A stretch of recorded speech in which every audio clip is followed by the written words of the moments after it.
जय Hind viewers. UP TET 23 जन 2022 के फर्स्ट शिफ्ट का इंग्लिश के सॉल्यूशन देखेंगे। मेरे बारे में व्यूवर्स, पहला क्वेश्चन 61 नंबर इंग्लिश के पेपर का, मैं सेट नंबर का फोटो लेना भूल गया। Who are the earliest known inhabitants of Antarctica. So inhabitants मतलब निवासी। तो अंटार्कटिका में पहले कौन रहता था? तो इसका सही आंसर है dinosaurs.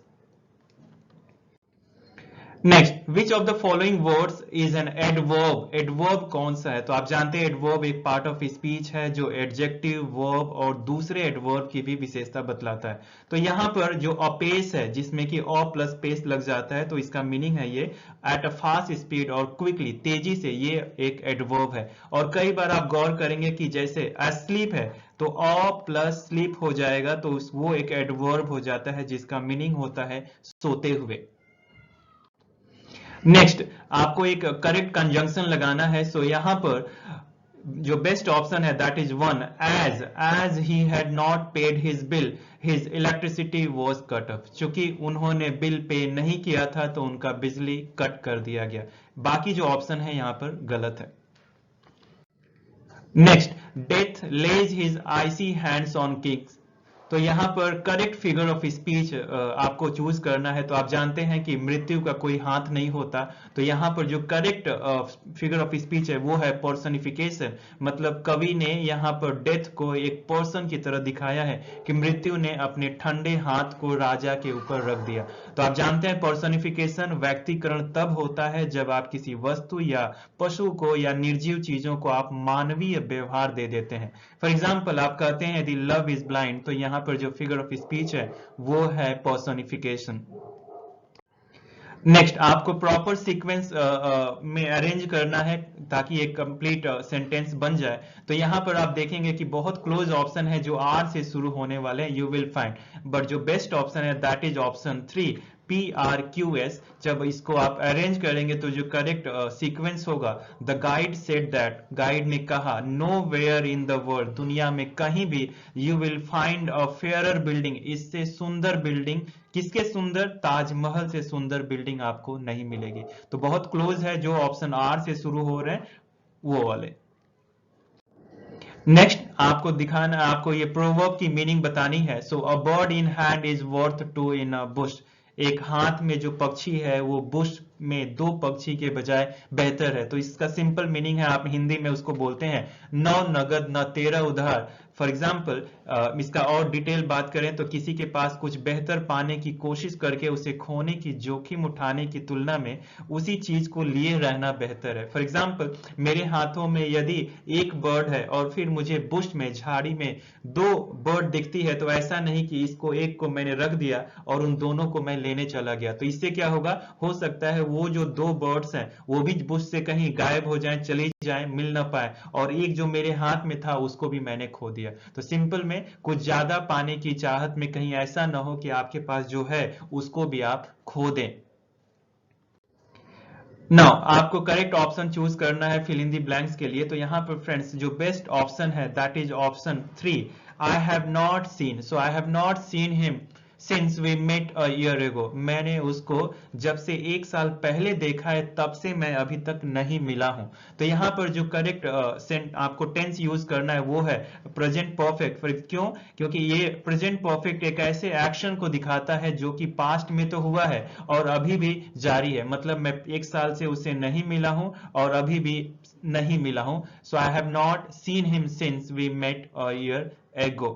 So correct option is option 3, present perfect. Now fill in the blank with suitable pronoun लगाना है आपको। सो फ्रेंड्स, आप जानते हैं ईच अदर यहां पर बेस्ट होगा। क्यों? My son and my daughter are very fond of each other. जब दो लोग एक दूसरे को पसंद करते हैं, यहां पर एक दूसरे के लिए बात हो रही है, फॉन्ड ऑफ पसंद करना, चाहना, शौकीन होना, लगाव रखना, तो यहां पर ईच अदर बेस्ट ऑप्शन है क्योंकि दो लोगों के बारे में बात हो रहा है।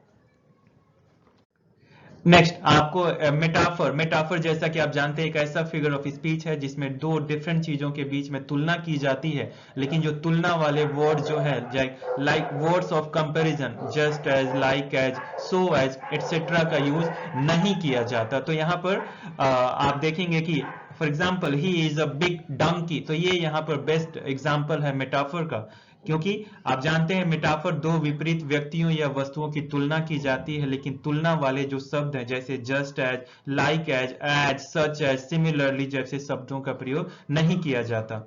एक तरह से कहा जाए तो ये एक इम्प्लाइड सिमली है। मैंने आपको एक एग्जाम्पल यहाँ पर दिया है, आप जानेंगे he is a big donkey एक मेटाफर है, क्योंकि यहाँ पर तुलना वाले शब्द जैसे जस्ट एज, लाइक एज का यूज नहीं हुआ है। लेकिन यदि इसी सेंटेंस में आप यदि लाइक लगा देंगे, he is like a big donkey, तो यहाँ पर ये जो सेंटेंस वो सिमली का एग्जाम्पल हो जाएगा। तो कुल मिला के फ्रेंड्स, मेटाफर एक सिमली की तरह है, इंप्लाइड सिमली है, जिसमें वर्ड्स ऑफ कंपैरिजन का यूज नहीं किया जाता। तो यहाँ पर इनको गधे की तरह नहीं बोला गया है, इनको बोला गया है आप एक बड़े गधे हैं। So he is a big donkey एक मेटाफर का एग्जाम्पल है।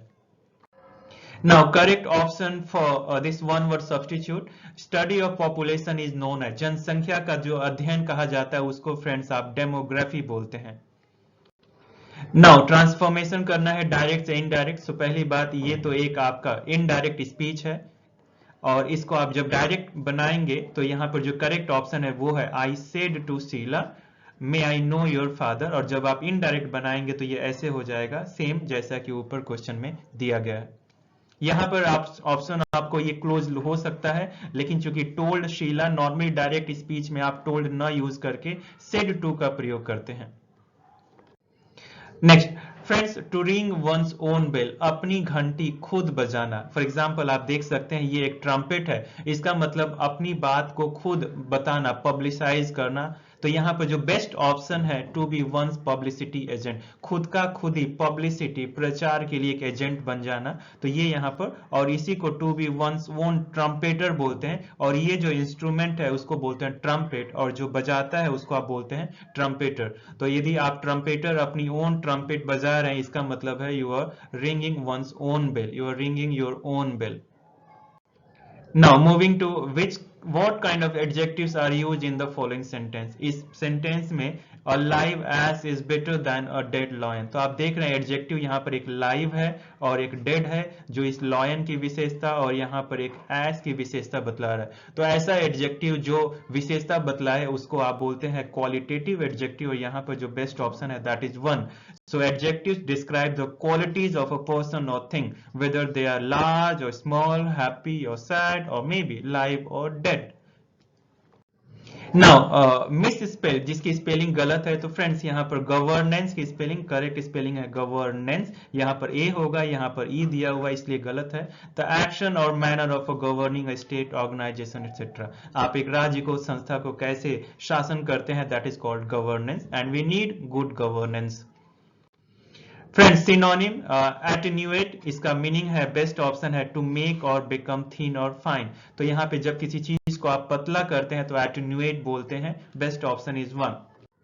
फ्रेंड्स नो सूनर से रिलेटेड ये क्वेश्चन 76, जहां पे आपको करेक्ट कंजंक्शन, तो आप जानते हैं नो सूनर के बारे में, जब नो सूनर से वाक्य की शुरुआत होती है तो उस सेंटेंस में आप इन्वर्सन का प्रयोग करते हैं, और इन्वर्सन का मतलब है कि सब्जेक्ट प्लस वर्ब वाला जो सीक्वेंस है ये ना हो करके पहले वर्ब और फिर सब्जेक्ट फॉलो होता है।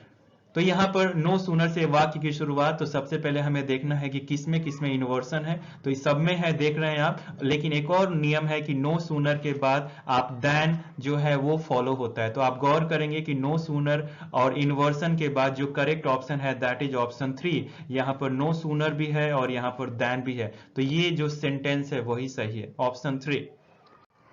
फ्रेंड्स सुटेबल एंटोनिम, जुडिशियस, न्याय संगत, उचित, विवेक सम्मत। So best option is option 4, imprudent, जहां पर आप बिना दिमाग का, अविवेकी, ढीठ होके काम करते हैं। सो जुडिशियस का एंटोनिम उल्टा, इम्प्रूडेंट।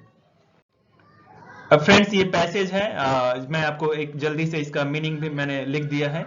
तो द चिल्ड्रन ऑफ एमजी विद्यालय had a wonderful time yesterday, तो पूरा आप पढ़ सकते हैं, बहुत अच्छा प्रिंट है इसका, क्लियरिटी बहुत अच्छी है। तो यहाँ पर मैं इसकी हिंदी बताऊं क्विक, तो एमजी विद्यालय के बच्चों ने कल एक अद्भुत समय बिताया, अच्छा टाइम। जादूगर किम राठौर, ये क्वेश्चन पूछा गया है कि गति, चपलता और दिखावटीपन से वे मोहित हो गए, बच्चे बेसिकली मोहित हो गए। 2 घंटे तक बच्चे मंत्र मुग्ध होकर उसे देखते रहे। जी हाँ, बिल्कुल खो गए थे। वह सब जिसने चुप्पी थोड़ी, वह विस्मय था एक चाल की सराहना करते हुए स्वतः स्फूर्त तालियों की आवाज। बेसिकली कहने का मतलब है कि जब शांति वो टूट भी रही थी तो वो इसलिए शांति टूट रही थी कि अचानक लोग तालियां बजा रहे थे, क्योंकि उनका बहुत वो सरप्राइज हो जा रहे थे, या जो जादूगर का जो ट्रिक है उसका अप्रिसिएट कर रहे थे तालियां बजा करके, और खुद इस तरह से आप उसका अप्रिसिएशन हो रहा था। देन आप और आगे पढ़ेंगे तो उसकी जादू की छड़ी, जादूगर है तो नॉर्मल बात है वो छड़ी रखते हैं। वैंड जिसको आप बोलते हैं, ये भी क्वेश्चन है उसमें, सिंपल में स्टिक और वैसे वैंड। तो उसकी जादू की छड़ी से फूल, रिबन और हर संभव रंग की माला निकल रही थी, और प्रतीत होता है कि उसकी अंतहीन लंबाई थी। मतलब ऐसा लग रहा था कि वो इतने रिबन निकाल रहे हैं जिसकी अंत ही नहीं है, एकदम खत्म ही नहीं हो रहा है। यह इतनी तेजी से आया कि हर कोई हैरान रह गया। एक या दो छोटे बच्चे पतली छड़ी को जांच करने के लिए सामने भी आए और सोच रहे थे कि इतना अधिक कैसे ये छड़ी में रिबन या फ्लावर या सारी चीजें आ सकती हैं। वे वास्तव में निराश थे, जैसे कि वह कभी काफी जादुई नहीं था। उसने एक खाली लकड़ी के बक्से से एक खरगोश को बाहर निकाला। फिर यह मंच के चारों ओर एक टांग के बल पे उछलता हुआ कूदता हुआ चला गया। ये जो खरगोश था इसे जल्दी वापस बक्से में 1 सेकेंड के बाद रख दिया गया। उसके बाद चूहे को बाहर निकाला जादूगर ने, जो मुलायम सफेद था, और इस तरह का कुछ वर्ड यूज किया गया, स्क्वीकिंग, चीख रहा था। इससे छोटे बच्चे थोड़े डरे लग रहे थे, भाई चूहा निकला, भाग रहा है, चिल्ला रहा है थोड़ा बहुत चू चू चू चू, जबकि बाकी लोग ताली बजाकर जोर जोर से जयकार कर रहे थे, उनकी तारीफ कर रहे थे। यह ग्रैंड फिनाले था। नाउ वह इसे खत्म नहीं करना चाहता था। उन्होंने दोहराना, एक बार फिर चिल्लाया। मतलब क्या है कि सब लोग, ऑडियंस बहुत खुश हैं, तो ये क्वेश्चन भी आया हुआ है। तो आप बोल रहे हैं एनकोर, एनकोर मतलब आप बोलते हैं वंस मोर, वंस मोर। तो इस तरह की बातें कि फिर से और चाहिए, एक बार फिर से। तो आप किसी, जब ऑडियंस या स्पेक्टेटर्स जो है, आप जो परफॉर्म करता है उनसे दोबारा कहने के लिए, करने के लिए कहते हैं, डांस हो सकता है, गाना हो सकता है, तो उसको आप बोलते हैं एनकोर या वंस मोर। लेकिन किम ने उन्हें एक उज्जवल मुस्कान दी, वो मुस्कुराए और वहां से गायब हो गए। बच्चे उसकी तलाश में इधर उधर भटक रहे थे, उस जादूगर की तलाश में। फिर जो कुछ उन्होंने देखा वह कितना अद्भुत था, बहुत मजा आया उनको। यह बताते हुए उत्साहपूर्वक बच्चे बाहर चले गए। जादू देखने के बाद लड़कों में से एक रवि ने जोर से घोषणा की। कई सारे लोग थे, उसमें एक रवि नाम का लड़का था। उन्होंने बोला कि यह सदी का, इस पे भी क्वेश्चन है, सेंचुरी का ये सबसे अच्छा जादू देखा उन्होंने। आइए अब क्वेश्चंस देखते हैं। So friends, encore means once more. श्रोताओं, दर्शकों की कलाकारों से कुछ और भी सुनने दिखने की फरमाइश के लिए उपयुक्त किया गया शब्द। Now what did Kim do in the, Kim ने क्या किया फ्रेंड्स? वो बैठा नहीं, कुछ भी नहीं किया। फाइनली क्या किया उसने? He gave them a bright smile and vanish from the scene. एक अच्छी सी, प्यारी सी, बड़ी सी मुस्कुरा दी, स्माइल की, और वहां से गायब हो गया। किम जो है यहाँ जादूगर है। Now what does century denote? Century आप जानते हैं सदी, शताब्दी, a period of 100 years, option 1। Now what is the magician's name? बहुत आसान क्वेश्चन, वहां पर आप देखेंगे ये सेंटेंस में आया हुआ है, शोमैनशिप ऑफ अ मैजिशियन किम राठौड़। सो यहाँ पर best option is Kim Rathore. Don't go for the Kiran Rathore. Now what is the meaning of captivated? Friends बहुत क्लोज ऑप्शन है, एक अरेस्ट वाला एंड एक एस्टोनिश वाला। सो यहाँ पर best option I should go for option 4, captivate, किसी चीज को आकृष्ट करना, मोहित कर लेना। What is the meaning of spontaneous? कोई चीज अचानक हो, done or happening suddenly, not planned, अचानक। So correct option is option 4, happening suddenly. Now wand, जैसा कि मैंने बताया आपको, छड़ी, stick, option 4. Now what is the meaning of hopping? Friends, hopping जब आप एक पैर उठा के उछलते हुए कूदते हैं तो that is called hopping, option 3, jumping. Friends meaning of idiom, to put out, ऐसा नहीं, कुछ रखने से जुड़ा हुआ नहीं है। पुट आउट का मतलब होता है बुझाना। So extinguish something that is burning, extinguish का मतलब बुझाना। Best option is option 2। Friend the sentence this is the house in which I was born, ये किस तरह का सेंटेंस है? फ्रेंड्स ये कॉम्प्लेक्स सेंटेंस है। आप जानते हैं कॉम्प्लेक्स सेंटेंस में एक इंडिपेंडेंट क्लॉज होता है और एक एटलीस्ट डिपेंडेंट क्लॉज होता है। तो यहां पर आप देखेंगे this is the house in which I was born, तो ये यहां पर इससे जुड़ा हुआ है। ये एक कॉम्प्लेक्स सेंटेंस का एग्जाम्पल है। Now fill in the blank, the objection was met out by the lawyer. Friends, objection, meet somebody's objection. Objection से मीट करने का मतलब है कि आप कुछ बदल देते हैं ताकि किसी को कोई आपत्ति ना हो। तो यहाँ पर वकील साहब ने भी इसको ऑब्जेक्शन को बदल दिया ताकि किसी को मीटिंग कर रहे हैं, बेसिकली ऑब्जेक्शन से मीट कर रहे हैं, मतलब उन्होंने कुछ चेंज कर दिया ताकि किसी और को आपत्ति ना हो। Example, he altered the plans to meet the objection of community leaders. उन्होंने क्या किया, उन्होंने प्लान को बदल दिया, अल्टर मतलब बदलना, ताकि कम्युनिटी लीडर्स को, कम्युनिटी के लीडर्स को कोई ऑब्जेक्शन, आपत्ति ना हो। फ्रेंड्स, यहां पर आपको सुटेबल ऑप्शन से फिल करना है। Of playing the children went home, तो यहाँ पे जो बेस्ट ऑप्शन है option 2। Having tired of playing, खेलने से थक जाने के बाद द चिल्ड्रन वेंट होम, ये एक परफेक्ट पार्टिसिपल का एग्जाम्पल है जो कि एक्टिव फॉर्म में है। Example, having worked for 12 hours, 12 घंटे काम करने के बाद आई फेल्ट टायर्ड, मैं थक गया। ओके, तो यहाँ पर आपका ऑप्शन ये 4 क्लोज लग सकता है, बट ये नहीं है, ये बेस्ट ऑप्शन है यहाँ पे। और यहाँ पे परफेक्ट पार्टिसिपल का एक पैसिव में एग्जांपल ये देख रहे हैं कि आप हैविंग वर्कड, ये एक एक्टिव है। यहाँ पर she is angry about having been criticised, ये भी परफेक्ट पार्टिसिपल है, एंड ये पैसिव वॉइस में हैविंग बीन एंड क्रिटिसाइज्ड। तो यहाँ पर हमको इससे मतलब है, this is the best option, option 2। Friends, यहां पर आपको ज्वाइन करना है सिंपल सेंटेंस में, तो जो बेस्ट ऑप्शन है दैट इज 4, क्योंकि आप जानते हैं टू जब एडवर्ब यूज होता है तो ये इन्फिनेटिव फॉलो करता है, TO plus V1, 2 plus V1। सो यहाँ पर बेस्ट ऑप्शन यही है। The coffee is not too strong to keep us awake, coffee इतना स्ट्रॉन्ग नहीं है कि हमको क्या करे, वो जगा के रखे। तो यहाँ पर बेस्ट ऑप्शन ये है। आपको एक क्वेश्चन भी आता है जहां पर आपको रिमूव टू करना होता है, टू को हटाना होता है, तो उस कंडीशन में आप सो और दैट का प्रयोग करते हैं। तो यदि इसी सेंटेंस को हम करें, so the coffee is not so strong that it won't keep us awake, यहाँ पर आ जाएगा यदि यहाँ पर अस है तो।